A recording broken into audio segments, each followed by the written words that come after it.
Hello, ladies and gentlemen. Welcome back to episode 5, I think, right? Or 4? 5. No, 5 It's five. of the Tap In. With me, as always, are my co hosts, Mateo and Julius. And this week, we'll be talking about Chelsea versus Nottingham Forest, Man City versus Everton, Aston Villa versus Tottenham, and then finishing off with the last game of the weekend, Liverpool versus Man United. Starting off, I know Mateo is very passionate about this game because they had a great game, did they not, Mateo? Oh yeah.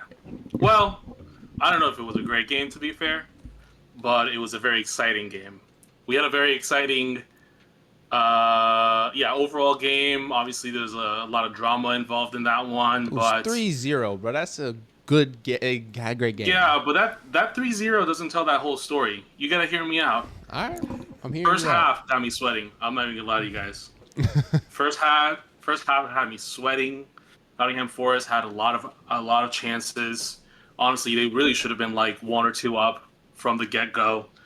And I get what Maresca's thinking, but the starting lineup this time around was definitely experimental. He started Lavia and Malagusto in the midfield, trying to give Caicedo a little bit of rest. He just came back. Actually, I don't think he went on international duty, did he? But in general, he's been playing. I think he's been playing our starting lineup for like the last 60 games in a row or something absurd like that. So definitely giving him a rest is a good idea. But we were definitely very shaky. We weren't defending well. Definitely didn't attack very well. Garnacho was not providing that many opportunities. And listen, I really want Garnacho to succeed, right? I really do. But he really needs to start showing something. Like he needs to start, either providing more chances or he needs to start at least, getting shots on goal, even if they're not, goals. Just more opportunities or more shots on goal. That's kind of his job. He's not a dribbler. He's not going to win you those one-on-ones, even though he should. But he needs to be able to be more precise, and he needs to give us more chances. And he did not give us that during the first half. He didn't look terrible, but he definitely didn't look great. So, so So what did definitely a shaky first half. Sorry, go ahead. I was just gonna ask? What they do differently coming out into the second half? That second half, we had a triple substitution. Definitely turned the game around. Caicedo got on the field. I believe we replaced Lavia on that one for Caicedo. Yep. We brought on Mark Gu, who's as a striker, and then brought Gittins. Joao Pedro on the back. So we swapped positions. Joao Pedro was a striker, but then we had him as cam and Mark Gu up as striker. Which honestly, I think from here on out we should really try to target that formation. And then Gittins on the left in lieu of Garnacho. And honestly, first of all, as you guys already know, I'm a big Caicedo stan. All right, I'm gonna glaze this guy every day, all day. And he definitely he dictates the midfield. That is his domain. So he definitely came on and did that. Esteval, actually, Esteval didn't play. Yeah, he subs later on.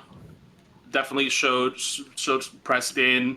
Definitely made a difference. But really, to me, it's getting Joao Pedro to be able to he kind of wants to play deep. He wants to be part of that build up from further back. And as a striker, he just can't do that. He feels the need to do so, and I definitely believe he should. Having Mark Gu, who's just a bully, who's just being a nuisance to that defensive line.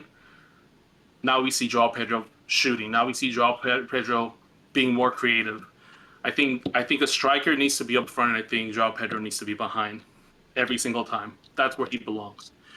Overall, great game.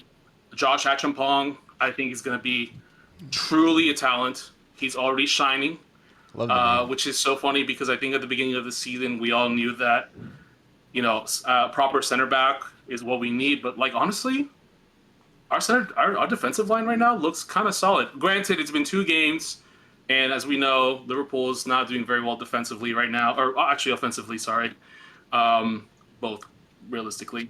So it wasn't that big of a challenge. But in these last few games, defensively, very solid. So Josh Achampong with that goal, beautiful goal. Pedro Neto with that free kick, unbelievable. Threaded it through the wall. Just that little nudge from Reece James. That little nudge to get that perfect angle. Got it through, I forget who it was, but one of the defenders' legs. Yeah. Spectacular goal. Spectacular goal. Reece James, the skipper, the captain, also with his contribution. I saw that Second goal. half, amazing. Just an overall great game. And as we know, there's a lot of drama. And got sacked today, which it's kind Rightfully. of rightfully, but I really don't think that it's his fault. I really what's the owner's name? Marinakis. He's Marinakis. problematic. He's for sure. I really have a lot of sympathy or empathy for Ange, because he came on and took over a team that was not in the same system that he usually plays, right? I think Espirito Santo is a lot more pragmatic, and I think that Ange is a lot more attack forward, high line, kind of like Barcelona a little bit. And I don't know that these players fit that system very well. So the fact that Espirito Santo got you I think this is the best Nottingham Forest. Like last season was their best ranking ever. Yeah. Why sack the guy who got you there? Exactly. And Why? I mean, I have a lot of sympathy for Ange Postecoglou as well. I liked him in Spurs. Initially, I thought, he was a good personality. He handled the media very well. But Yeah. we saw that his unwillingness to compromise on his system, which we've seen in other circumstances like Man United, Yeah. is kind of a poison chalice, because I'm looking at it right now. They haven't won a single game except for the first one of this season. Yeah. So Did they win the first one, or was it a they draw? won against Brentford. Oh, okay. After that, they drew against Crystal Palace. Yeah, that's they what I'm lost to thinking. West Ham. Ugh, West Ham. Exactly. West Ham. Yeah. Yeah. Yeah. Then they lost against Arsenal. Most people do.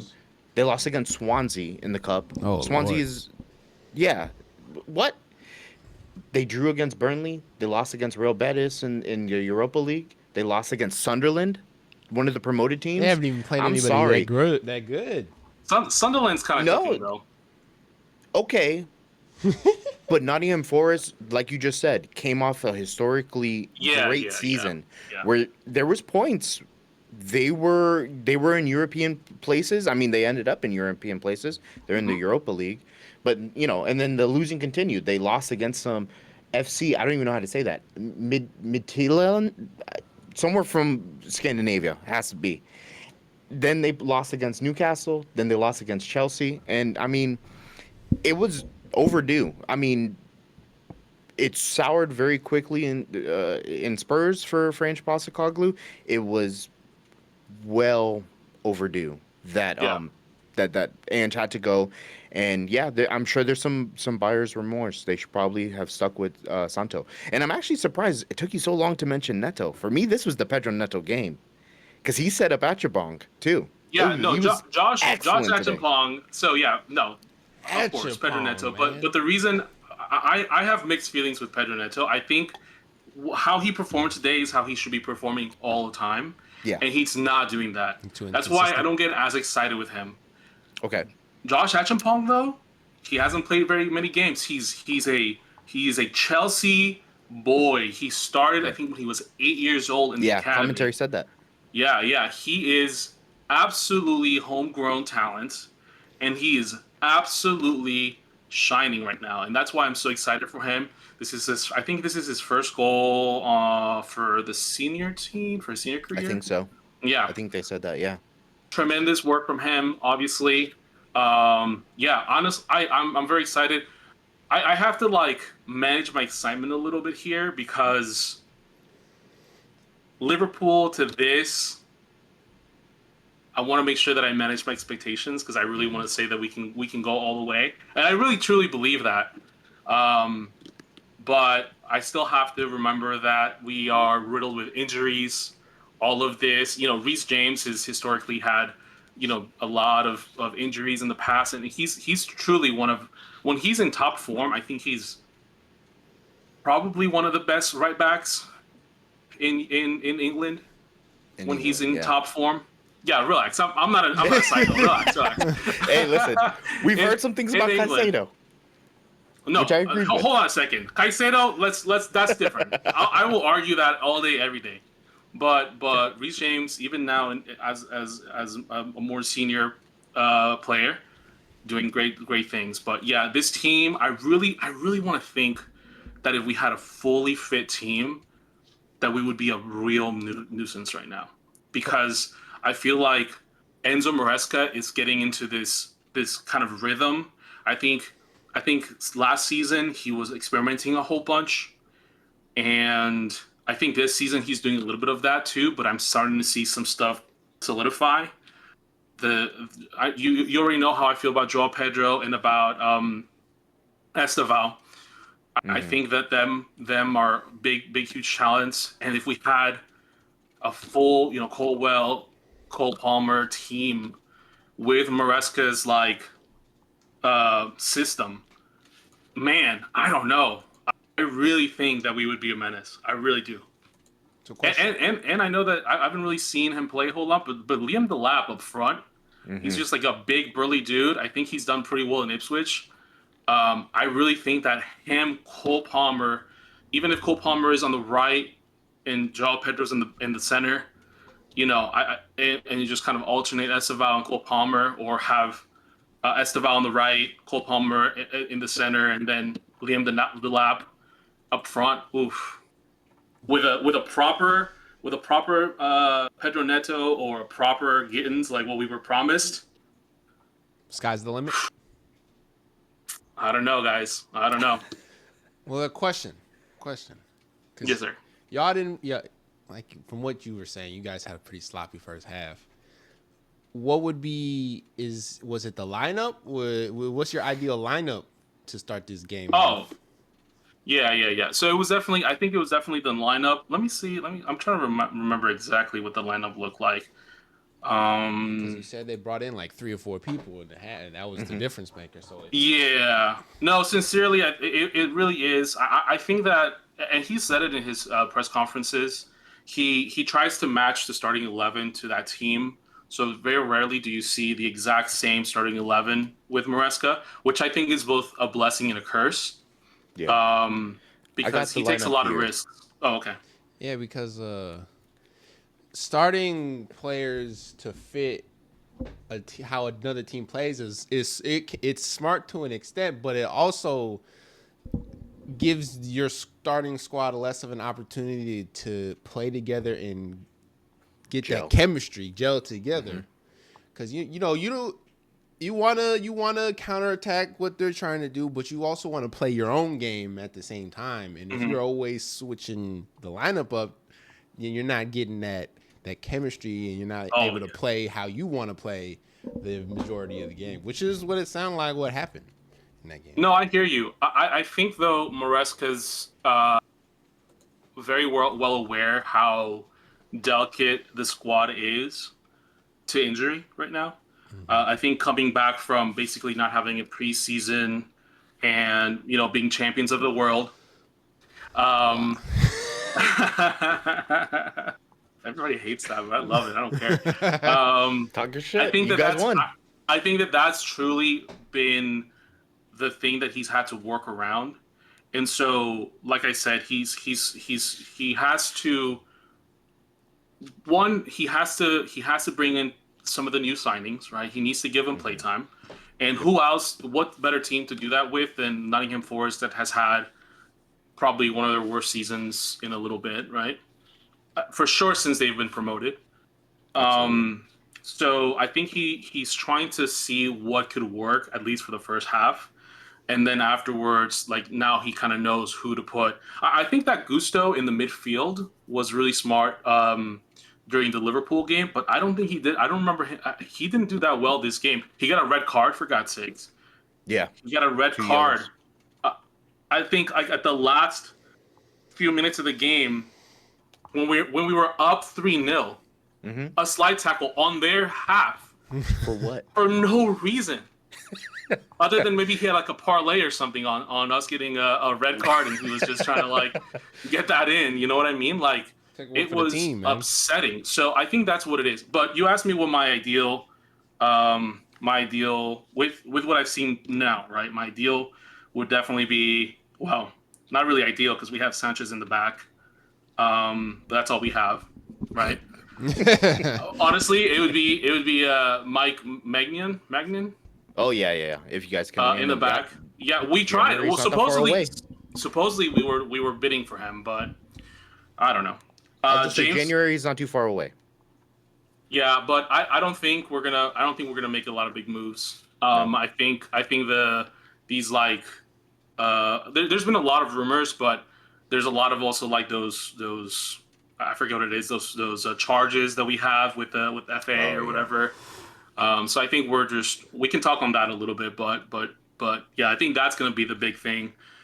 So yeah, Sanchez in the back, Reece James on right back, Cucurella on the left, which I love Cucurella, man. He's really grown on me. I love that guy. He's a great footballer. I really like Chalobah. I really do. And he when he's in form, he's great. But he's kind of like Sanchez, where he'll make a lot of mistakes. Yes. Not a lot of mistakes, but he'll make mistakes at the worst times. There was one in this game where he passed back and it went directly in front of one of the Force players and it started a counterattack. And it was just like, okay, all right. Yeah, I love Chalobah, but when we say that we're a young team, that's not you, brother. You're a senior. You've been on it for a while. Exactly. So he needs to really get to form. So I want to say Badiashile with Achampong, what they did at Liverpool, they were absolutely great. Badiashile is tall and big and strong and young. He was looking great. Caicedo and Lavia, we haven't seen that yet, but I don't like Gusto. I'm not going to lie to you. I think aside from Club World Cup, I haven't seen him make a difference. A lot of people have told me that Audrey Santos is good. I haven't seen that either. I'm sorry. I don't care that much for him. I don't think he's been a big playmaker in a lot of these games. So for me, that would be João Pedro there. Yeah. Like I said earlier, João Pedro there. Neto on the left. Not the right? I'm sorry, no, on the left, and then Cole Palmer on the right. Oh, okay. Right. Oh, okay. And then a striker, so it could be you or it could be what's his name? Delap up front. Yeah, that would be my ideal. That would be my ideal starting 11. Absolutely. Fair enough. But y'all got potential, man. Oh, 100%. I believe it, man. I'm telling you, if not this season, next season, y'all better be careful next season. And hold on a second. This season's not even over. I don't know what I'm talking about. No, I don't know what I'm talking about. 6 games. Liam Delap is due to come back in November. Cole Palmer has another 6 weeks. Let's say November or December as well. I know. What happened to his groin? Who destroyed it? I don't remember his name, but it was going to tank. Sorry. I don't know. You know, maybe he's into happy broads. You know what I mean? Broads? Yikes. I don't know, man. You don't look like a broads guy to me. What are you doing with that thing, man? Bro. You seen that haircut, bro? What girl was like that, bro? What do you mean? He looks like a 12th century friar. Looked like somebody put a bowl on his head. It was just like... Hell yeah, bro. Hell yeah. That's my goat. He belongs in Robin Hood. I might do it next time. I might get the Cole Palmer. He need to shave a bald spot right at the top and just have the sides. Okay, come on. Like them priests, you know what I'm saying? Back in the day. Mateo, don't do that. Look, all I know is his game is godly, so that would make sense to me. Oh, no. All right, you know what? Whatever you say. But now it's time for Julius to talk his now, boy. They I wouldn't say beat down. But they did beat Everton. What was it, 2-1? We did. How was y'all look? Oh, 2-0. My fault. 2-0. I'm sorry. 2-0. 2-0. How was y'all looking, man? Was y'all looking pretty good, or is it only the Viking that was, carrying the team? Listen, I feel like the majority of the games, let me just digress for a second before I go forward. I feel like the majority of the games on Saturday, for some reason, this was the trend. Dead first halves and second half, fireworks. We saw that in the Chelsea game. We saw it in the City game. And we saw it in Fulham Arsenal as well. But listen, when I tell you, yada, The you were Fulham giving us Arsenal your was whole boring. full 11. Who? Oh, Fulham No, Arsenal? I was yawning on Arsenal's game. Sorry. Oh, okay. Damn, Yeah, I agree with you. Here. Because you were talking plenty of smack beforehand.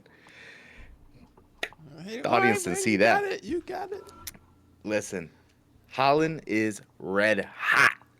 He just came off of scoring another hat trick in the last international game. And I'm gonna be honest, it was kind of an uninspiring first half. We saw a couple chances, but we couldn't put it away.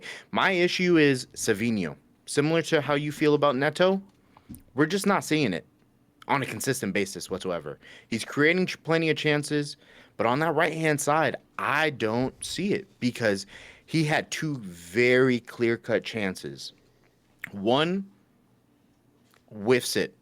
The other one, he lightly taps it at the goalkeeper. And I'm like, okay, listen, you were this big deal, this young, hot prospect in Girona when we first got you, and you were scoring plenty of goals. I understand it's a different league. The competition might be a little bit different, and people didn't know what to expect with Girona. But here, this is already on your second year. Doku, on the other hand, on the other wing, on the left wing, love him, is starting to find that end product. He is cooking for sure. And the reality is we haven't seen that same sort of progression from Savinho. However, second half, I think Doku gets taken out, and Savinho goes on to the left hand side. Then things start changing.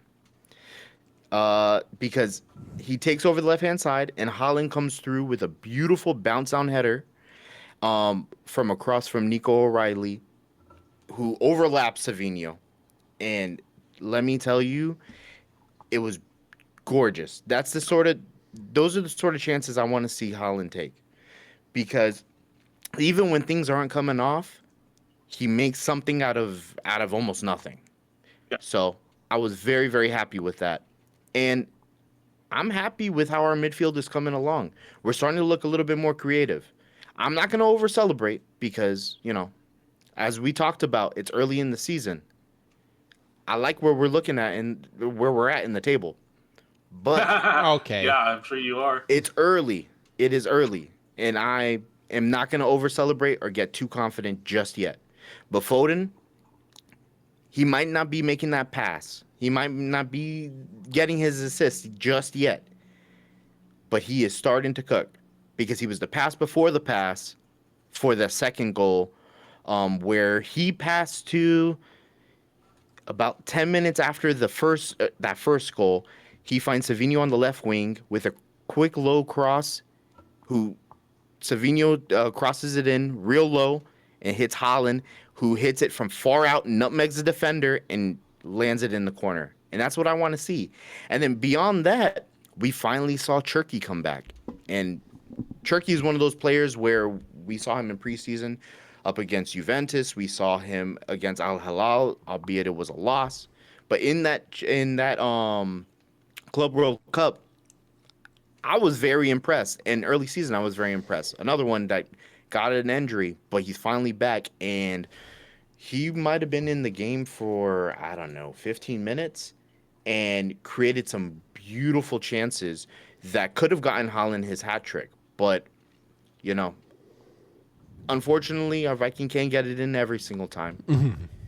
But shit, he can get it in damn near every time. Man. Damn near, because at this point, he's the top goal scorer, and I think it's been 8 games. He's on 11 goals. I think he's on how many goals now total? Not Let me see. club and country. I think it's like 20 something, right? Oh yeah, club and country. If we're counting qualifiers, he's on like Yeah. 20 something, Yeah. including Champions League. Because Which is crazy. I think yes, I think he's up there with. I think Kane has obviously the most goals right now, but yeah, he's certainly up there with highest goal scoring. 100%. Let me see. I don't know who would be second. Because it ain't Salah. We'll get to that, No, but we can talk. it We can ain't talk Salah. that as well. It's actually Antoine Semenyo from Bournemouth. Oh, okay. Yeah, yeah. Oh, that. Yeah. Anyways. Yeah, yeah, he's on 11 in 8 games, and if we can keep those level of performances coming in week after week, I like where we're going. And if we can get some more creativity behind him, keep feeding him the ball, Turkey playing some slick passes. I want to see Reinders, who has been doing a job, but he sold us something in early season where he was scoring goals and setting up goals as well that I haven't seen since. I want to see more of that. But I think the question I have is, now that Turkey is back, should he be taking over the right hand side from Savinho? And if Savinho and Doku should be sharing that role on the left? Because Doku, I feel like Savinho might be creating chances, but Doku is starting to finish things. So I think it might be another situation where it's a starter finisher. Someone starts the game, 60 minutes in, switch him out, and just let Turkey cook over there. Because clearly Foden is creating chances in the center of the pitch, and we've done enough experimenting with him jumping from wing to wing. I'm over it. Mm-hmm. I want to see him as the creator. I want him to take the mantle that Kevin De Bruyne left. That's my. Can I devil's advocate for a moment? Absolutely. What you got, man? Two things, right? Mm-hmm. Have you guys played anyone significantly challenging yet? Have you guys had a true challenge other than Arsenal, which you drew? We played Spurs. We lost. Spurs, you lost. I don't got a problem with that. Right. Early season, still coming to terms. Right. We beat Man United, which we scoff at that. I see your face, James. No. But we're gonna get into it. Man United, just like Chelsea, have the tendency to show up in these bigger games. Yeah. Even if they smell like shit the rest of the time. Yeah. No. Agreed. Yeah. I agree with that. Let me see. Who else have we played? Because we have some more coming up that are going to be a little bit techie. Nobody. Yeah. all I'm saying is you guys are cooking. You guys are getting, everybody's coming, I know it's early. Getting fit. Everybody's getting fit. But also, you guys played Everton without Grealish. Without Grealish, because he's on loan from us. Because he's on loan. Which I was disappointed to see, because I wanted to see what Grealish looked like. I haven't been able to see many of the. They were saying he's looking real good, man. Do you think that the scoreline reflects what you think it should have been? It's an Everton team that's been very dependent on those opportunities from Grealish, and I think that's where they're getting a lot of their momentum from.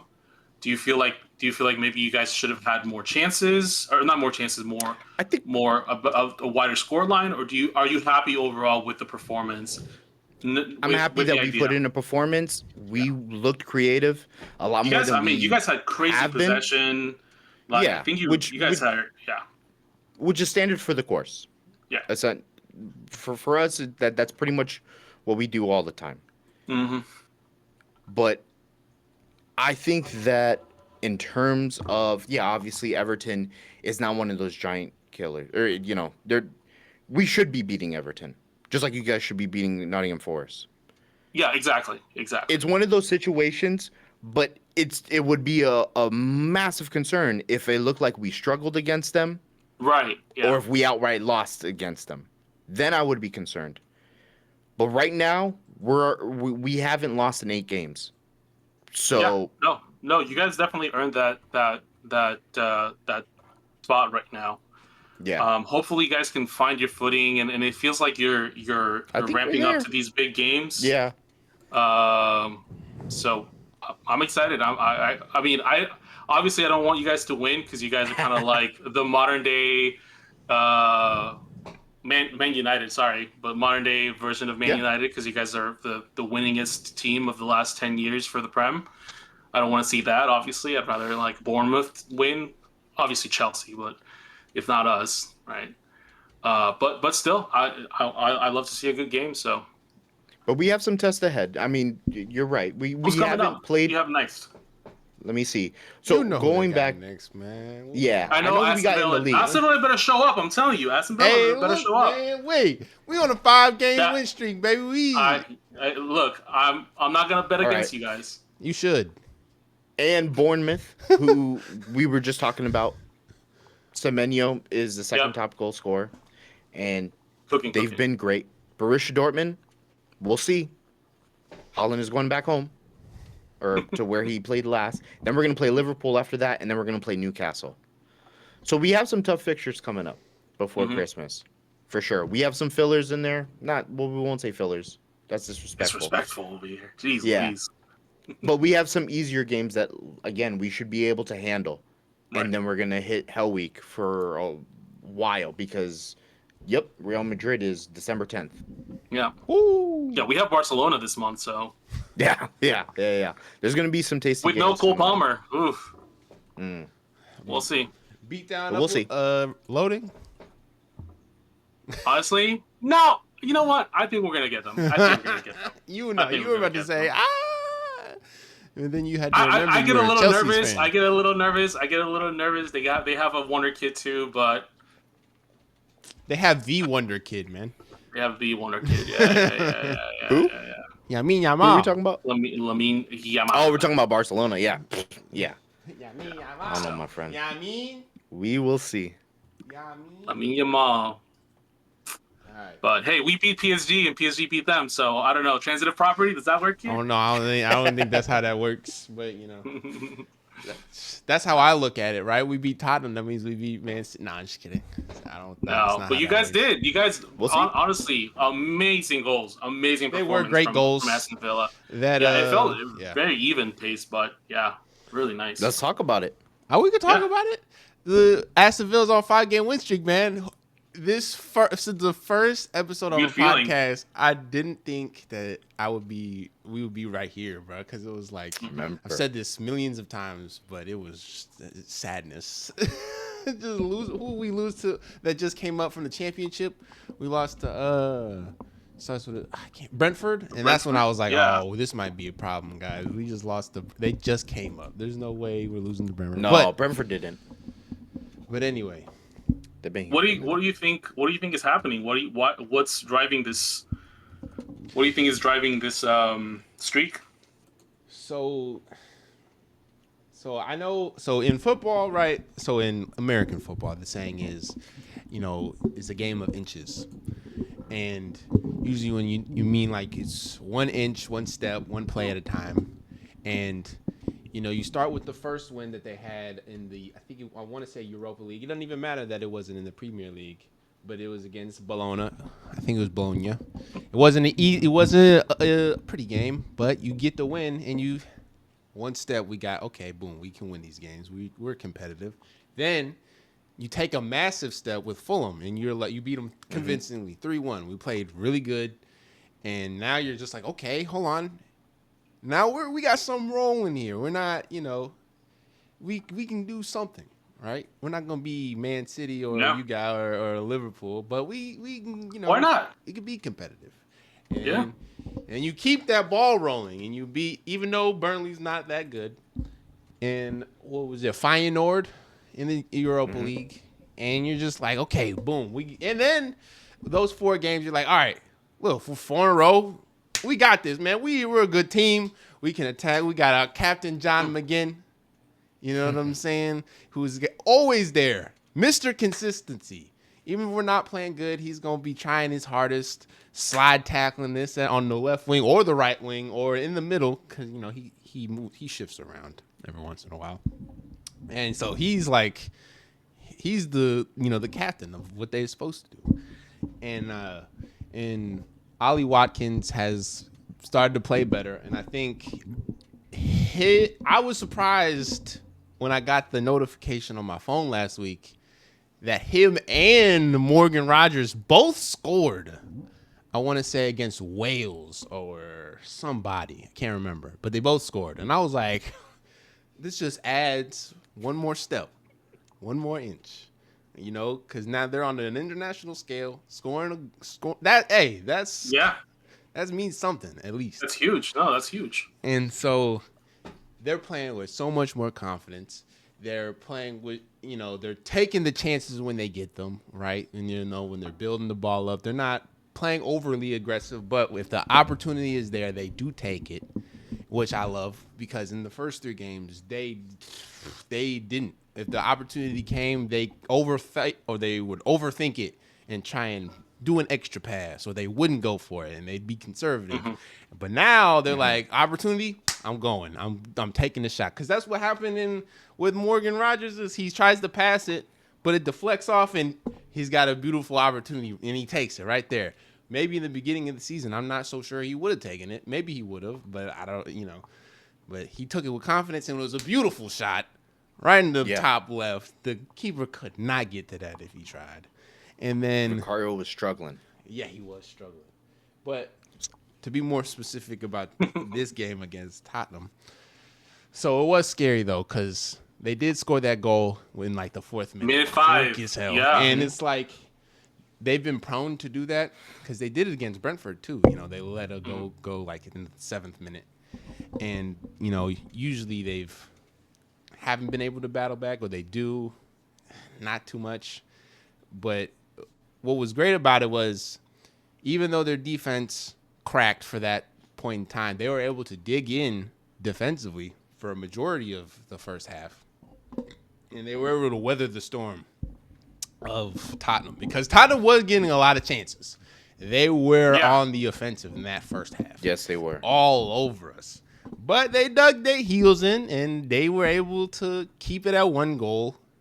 And then they built that ball up on the right, and, Morgan Wallen's goal. That was such a beautiful goal. God damn. I'm sorry, but it was. And then Buendia's goal, it was in like the same exact spot. Which is, I thought was kind of funny. But that was a good goal too. He didn't even try. Outside the box. The goal was a good day for Buendia. It was. It was a good setup. And earlier, Julius, you said that he should be starting. And I agree with you. Yeah, that's my question to you, because it seems like Buendia has scored that winning goal. He's basically what Morgan Rogers was last year. Morgan Rogers was brilliant last year. He's a City product who ended up at Aston Villa, and he was just scoring game winners. And it seems like that's what's happening with Buendia. So my question to you is, do you think he should be playing week to week? I think he should. I definitely think he should, because maybe not for Morgan Rogers or in his spot, but maybe for Gusand, I think. While I do like Gusand, he hasn't really been playing very well. He's been playing a lot of minutes, but he hasn't been very productive with those minutes. He does try and set up our scores and whatnot, but passes always get deflected, and he's kind of indecisive, and he has, maybe if we have, start Buendia, then, like you said for your team earlier, if you can go 60 minutes and then 30 minutes. Yeah. I think that would be much better if we have Buendia in there, because he goes goal magnet, man. Yeah. So. Yeah, have a starter and a finisher. Mm-hmm. And I think that would be much better. I like Gusand, man, but he just, I don't know. I think he needs to come off the bench more. I think that would be better suited for him. And then when it comes to this upcoming Man City game, I am nervous. I think that would be, to this point, that would be my most nervous game, because even this game, I was like, Tottenham's a very good team, right? They won the Europa League last year. I don't know if they've looked good this year. Up until this point, they've been one of the teams to beat. They were in like 2nd or 3rd place last week or before the international break, which is such a confidence booster, Because now it's like, okay, maybe we can reach for the stars and maybe we can make it back. Because, last year we finished in 6th, I want to say. Maybe we can get back to that, even since we're not as talented as we were last year. Or are we, That's what, it sounds like you guys are. It sounds like you just needed to get back into your form. Get that preseason off of you and get into your chemistry back. I see it being a pretty good game. Honestly, I think that I wouldn't be that surprised if they won. That's all I'm saying. Against City. I would be surprised. Is what you're I am hoping. Listen, I am hoping for sure because obviously it's better for me. But also, I think the way you guys are playing, you guys are very robust. You guys are holding your form very well. There's not a lot of chaos right now in your guys' side. Defensively, very strong, obviously, because I think Kanate and Pau Torres, man, good duo back there on the back line. Yeah. So again, I don't know. I'm not that surprised. Oh, Martinez, man, yeah. Love Martinez and Cash. Cash has been playing outstanding. When he rolls up from that right back position, he is dangerous. But and Luca Digna as well. I think he set up the second goal for Buendia. He did. I think. He had a touch where it got crossed to him. He flicked it, and then in the very next step, flicked it on to Buendia, who scored the goal. And I'm like, yo. Where has that been? It was impressive. They just had to gain that confidence. But so I think when it comes to Man City, I'm not too confident because obviously because of the Viking up front. That dude is a problem for anybody. But I do think if there's Pau Torres, while maybe he's not as fast or strong, he does match up physically speaking. Because they're both like the same size. They're both like 6'4", 6'5". They're both built. And I think he could have, if he has a good game, we have a chance to win that, I think. We just, it all goes down to that blonde bastard, dude. We had to be able to mark him because he's a problem. I call him the cheat code, man. Man City is got Game Shark. They're absolutely hacking it with Haaland up front. Yeah, so we got to be able to stop him. And if I think Kanza, I said Kanate earlier, my fault. I get them mixed up for some reason in my head. But Kanza and Torres, I think they have the ability to at least slow him down. He'll probably score a goal, but we're hoping not as many as he usually does. So what I'm concerned about is Morgan Rogers coming back to City and trying to prove a point. That's what I don't want to see. Love that though. But which could very well be a reality. But can he get? Maybe defensively you can shut up Haaland. Maybe. But I mean, in the form that he's in, I don't. Yeah, I don't know either. I don't think it's so, possible. Honestly. It's possible, but it's not very likely. But can your attack overwhelm our goalkeeper? That's what I want to see. Donnarumma. Fucking wall back he's big, there, dude. He's tall. Fucking wall. And I think I don't. Yo, you guys got the funniest coach. I swear. You guys have the Pep Guardiola is the I funniest. thought you were talking about his. No. Sorry. Because did you see that? I sent that to you guys. Did you see his? He was like, everyone's like, why'd you decide to go get Donnarumma? He's like, he's so huge. He's so huge. Wink. I saw online that they showed a photo of, I forget who your guys' last goalie is, in his Ederson. height. Yeah, Anderson versus Donnarumma, and it's only like 1 inch. He's not even that much taller. Donnarumma, but he seems immense as well. His wingspan is ridiculous. His wingspan is crazy, and he's very agile, and he stops those shots, man. It's crazy. But Aston Villa, I think. Go ahead. I think if we want to have the best chance at being in top form when it comes to attacking, we have to have Ollie Watkins starting because he did. I don't think he might have started this game. Sorry, I didn't. No, it was Malen. Yeah, it was Malen all game. I don't know if that was injury or maybe fatigue from being international play. But if we start Ollie Watkins, Ollie came in at the 61st minute. Okay. All right. Well, okay, fair enough. And then if we have, I think you need to start Ollie Watkins the whole match. No disrespect to my man Mallon. I know he, or at least the first half. Yeah, the first half. No disrespect for my man Mallon, even though he's the team leading scorer with only 2 goals. It's hard for him. His conversion rate is not very high, and his shots on goal aren't the best either. They're kind of weak. If I'm being no disrespect.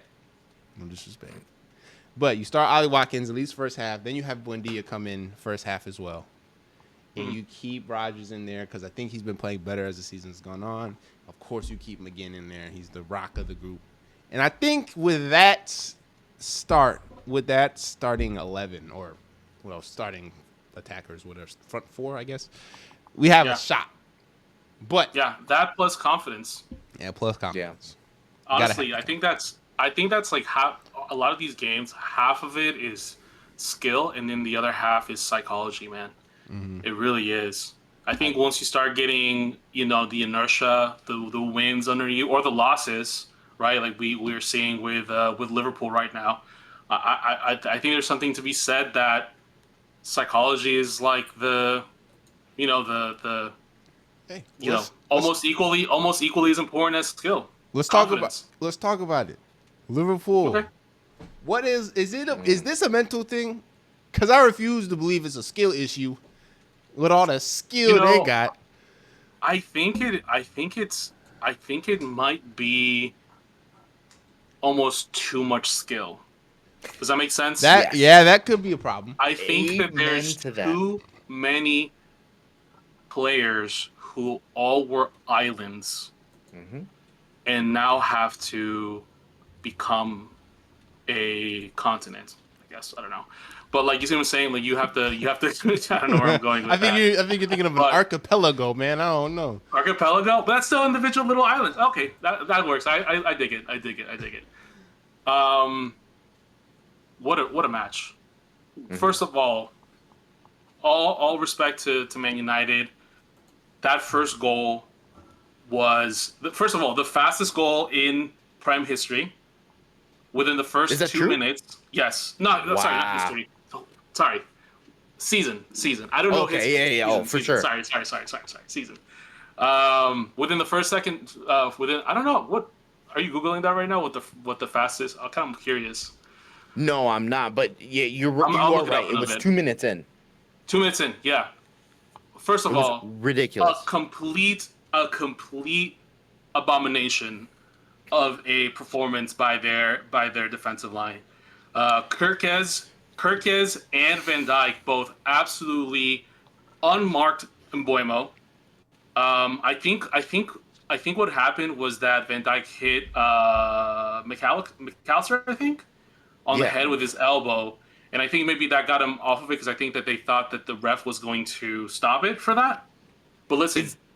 Quick question. Is that why McAllister was wearing that head mask the rest of the game? Yeah, I was like, why does he look like Peter Cech? Peter Cech? He just got knocked in the head? He got hit in the head by Van Dijk trying to win a header. Oh, wow. For quick pause. Yeah. Fastest score in Premier League history is 7.69 seconds. Oh, my goodness. Oh, my goodness. In 2019 by Shane Long for Southampton against Watford. He intercepted a pass. Random. And chipped the ball over the keeper in 7.69 seconds. Boy, howdy. That's pretty much for kickoff.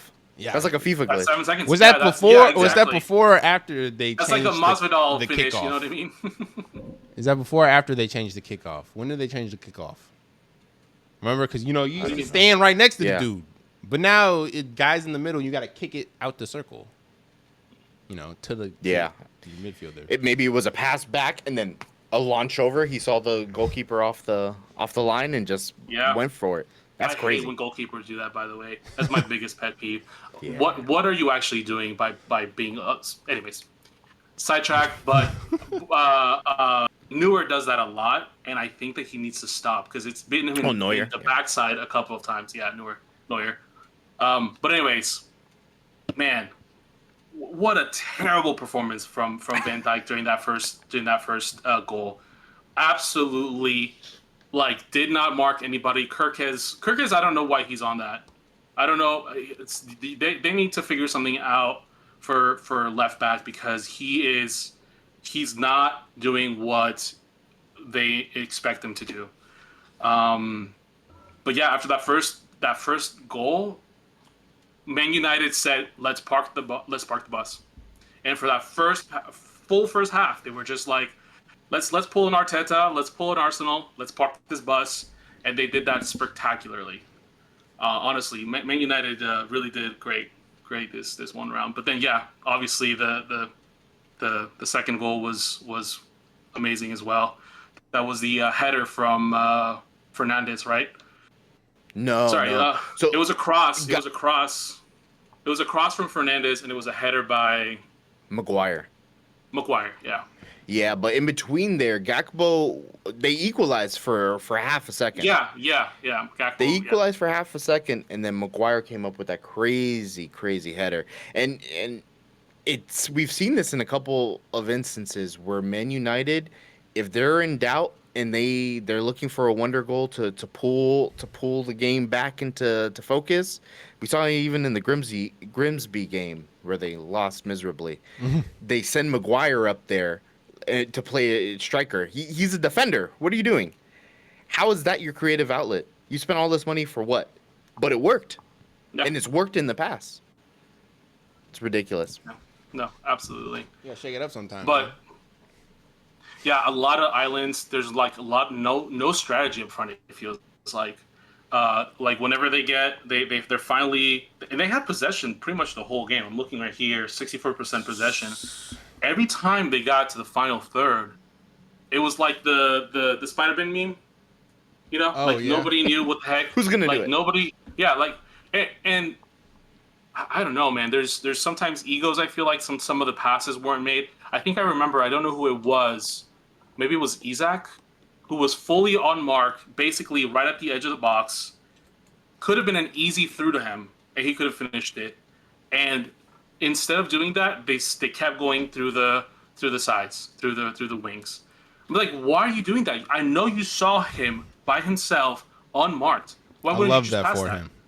Yeah, yeah. I love that for him. And Salah. I don't know what's going on with Salah, man. This is not the Salah we know and love.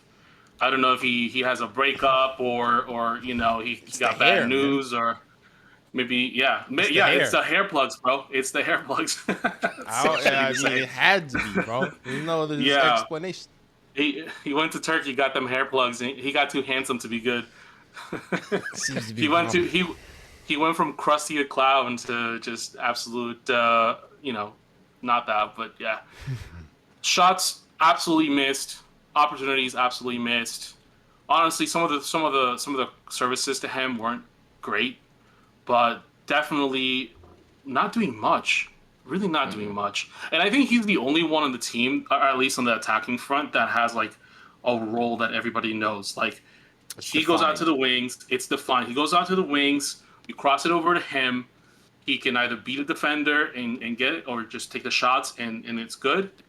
And I think that is what let them seem like they were good this first half. But we talked about this before, where they kept winning at the very last minute. Yes. Was that sustainable? Yeah, it wasn't sustainable. It was a Ponzi scheme almost. Yep. Because I don't know, man. Because we did talk about that a few weeks ago, didn't we? Yeah. When I was like, they're barely winning at the end of these games, and I guess the first 4 or 5 games were last couple minute winners, like extra time, or close to it. Yeah. Mm-hmm. But I want to go back to that point that you mentioned as soon as we started talking about this game. Too many chefs in the kitchen. Mm-hmm. Last year, everyone praised Arne Slot on how incredible it was that he used the same team that he inherited from Jurgen Klopp and won the league. He had one signing, Chiesa, who barely touched the pitch. And I understand there was a lot of teams who were having historically bad seasons or regressions last year. So Mhm. I don't even know when they wrapped up the title, like maybe February, March, they were basically walking to the title. Be that as it may, they brought two almost. It's definitely possible that they brought too many pieces, Yeah. and let's not forget before while the whole Isak situation was happening, where he was I'm not gonna play for Newcastle anymore, and Newcastle didn't want to sell necessarily. Ekatike was cooking. He Yeah. was scoring. He scored in all three of his first opening games. Yeah. So It looked pretty by decent here. He had a couple great shots. yeah, but by benching him once Isak came along, we've seen in the last couple games. Is that what is trying to service Isak as opposed to Ekatike, who maybe was a little bit more involved in the buildup? Is that why they're not able to make it happen? Is that why Salah is looking so bad? Because he's traditionally had people to bounce off of. I don't Mhm. know. I just something's not right here, and they're on a really bad losing streak. And I mean, they lost their place in the table. Yeah, they did. Yeah. Arsenal are on top, and they're remaining on top for a second week. Because Yeah. that's And they're not even in second place. Psychology, man. I'm telling you, it's also once you start to lose, you really gotta fight to get out of that hole. Yeah. No, and 100%. I think well, I heard somebody mention like do you think that last year's win or last year's title win was because it was like essentially the remains of Jurgen Klopp. Club. Klopp. I wanted to say Klump, but um, do you think that that's partially it? Like he basically gave him the strategy on a silver platter. It's hard to. He inherited his players, but they had started to slump as well. They were not. Um, Towards the end, in Klopp's like the in last Klopp's last couple months. season, they finished maybe third or fourth. Hmm. Do you So think if I that he know was still the manager, they would have won last year? maybe not. I think Because that's after a always certain while, that's always the critique, right? Like the yeah. Golden State Warriors in 2013 with what was Mark? I can't remember his name, but he built this team for like the last 5 years. He got Mm-hmm. Klay Thompson and Steph Curry, and he's got all these dudes, and then they fire him, and everybody's what the hell? And then the next season, Steve Kerr comes in, Yeah. lights out. Steph Curry, Klay Thompson lighting it up, hitting threes, and they breeze to the finals and win easily against LeBron. And they're like, is that really Steve Kerr? Or did the previous coach he just handed him a beautiful team that he worked on for like the past 4 seasons? It's kind of hard to tell. I don't know. It touches on something that we've talked about in literally all three of our teams: starters and finishers. Yeah. We've seen it more than once where a coach is employed, he builds up this monster team, but he can't get over the line. We're seeing that right now, potentially with Arteta. Maybe this is his year, but he's built Arsenal back into a winning team. Who knows? Are they gonna get over the line? I don't know. Do they need to employ a new coach that can get them there? That's what Conte was famous for. That's what Mourinho was famous for. He might only be there for a short amount of time, but he can finish and he will win you a title. He will win you a cup. You'll win the Champions League. We might be in that kind of realm with the coaches as well, where I hate to think that there's a world where the Arteta style of football is the correct style of football, because if that's the case, I'm out. That was one of the most boring games yeah, that I've was seen bad. so far. It was so bad. It was That so was bad. bad. A win is a win. A win is a win. A win That's is a the win, truth. but with no soul, no drama. Off of set pieces soulless, again man. and again and again. I think that's true. Oh, well, granted, Chelsea's. I can't complain because Chelsea, I think, is a lot of set piece goals, but still. Y'all got half a soul. It's a tactic to use. It is. But all right, I think we're running a bit long here, so I'm gonna wrap it up here. Okay. I thought it was a good episode. If you guys agree that it was a great episode, like, comment, subscribe if you haven't already. Julius, you wanted to say something? I was just gonna say, do we want to quickly do ones to watch, or are we running too long? We're running a little bit long. We can. Okay. Cut that out. Watch all of them, all at the same time. Watch all of them. All right, guys. Champions League is back. That's all I'm saying. Also, let us know if y'all want us to keep doing those games the game we did last week. Guess the player. Let us know if you want us to do that again, because we had a lot of fun doing it. So let us know, and we will see y'all next week. Peace out.